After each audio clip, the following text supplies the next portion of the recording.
বছরে 8% সুদের হারে 1,50,000 টাকার অর্জিত সুদের পার্থক্য কত হবে যখন যথাক্রমে অর্ধবার্ষিক এবং বার্ষিক চক্রবৃদ্ধি হারে সুদ হয়।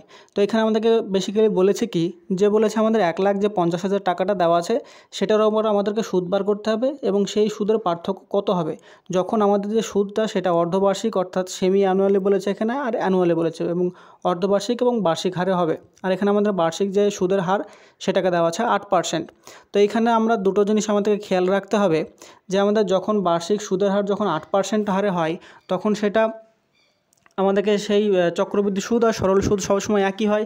তাহলে এখানে আমাদের টাইম কিছু বলেনি, শুধুমাত্র বার্ষিক বলেছে। তাহলে এখানে আমরা ধরে নেব যে আমাদের যে সময়টা সেটা হচ্ছে 1 বছর। তাহলে 1 বছরের সুদের হার যদি 8% হয় তাহলে সেটা আমরা সরল সুদের ক্ষেত্রেও 8%ই সুদ পাবো এবং চক্রবৃদ্ধি সুদের ক্ষেত্রেও আমরা 8%ই সুদ পাবো। তাহলে প্রথমে যখন ইয়ারলি আমরা ধরছি তখন ইয়ারলি আমাদের টোটাল যে সুদের হার সেটার মধ্যে পার্সেন্টেজ কত হচ্ছে, 8% সুদ পাবো 1,50,000 টাকার মধ্যে। আর যখন সেমি অ্যানুয়ালি আমরা ধরছি তখন এখানে আমাদের একটু ভাবনার বিষয় যে আমরা যখন সেমি অ্যানুয়ালি মানে হচ্ছে আমরা বছরে দুটো আমাদের হচ্ছে সাইকেল হচ্ছে, তাহলে সেই সাইকেলে আমাদের সুদের হারটাও ভাগ হবে। তাহলে বছরে যদি 8% করে সুদ হয় তাহলে 6 মাস অর্থাৎ দুটো বছরকে আমরা বছরকে 2 ভাগে ভাগ করবো যখন সেমি অ্যানুয়ালি বলবে তখন। তাহলে 1 বছরে যদি 8% সুদ হয় তাহলে হাফ বছর অর্থাৎ 6 মাসে কত হবে, এইটা হয়ে যাবে 8/2, মানে হচ্ছে আমরা 4% করে সুদ পাবো। তাহলে এই 4%-এর দুটো আমাদের স্লট হবে। তাহলে 4%-এর দুটো স্লট করলে আমাদের চক্রবৃদ্ধি সুদের ফর্মুলা কী হয়, এই 4 + 4 + 4 × 4 / 100 এরকম হয়। তাহলে 4 আর 4 যদি যোগ করি তাহলে এখানে হয় 8 আর এটা হয় কত হয়ে যাবে 16, তার মানে এটা 0.16 পাবো। তাহলে এইটা হচ্ছে সেমি অ্যানুয়ালে যখন করব তখন আমরা সুদটা পাবো 8.16%।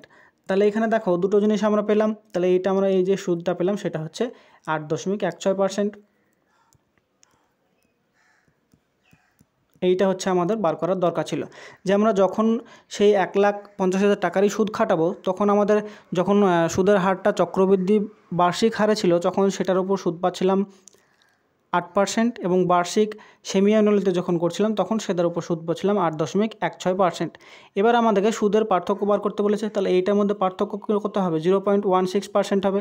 তাহলে 0.16 অফ কত, তার মানে হচ্ছে 0.16 অফ দ্য টোটাল অ্যামাউন্ট। তাহলে এখানে আমাদের যে টাকাটা দেওয়া আছে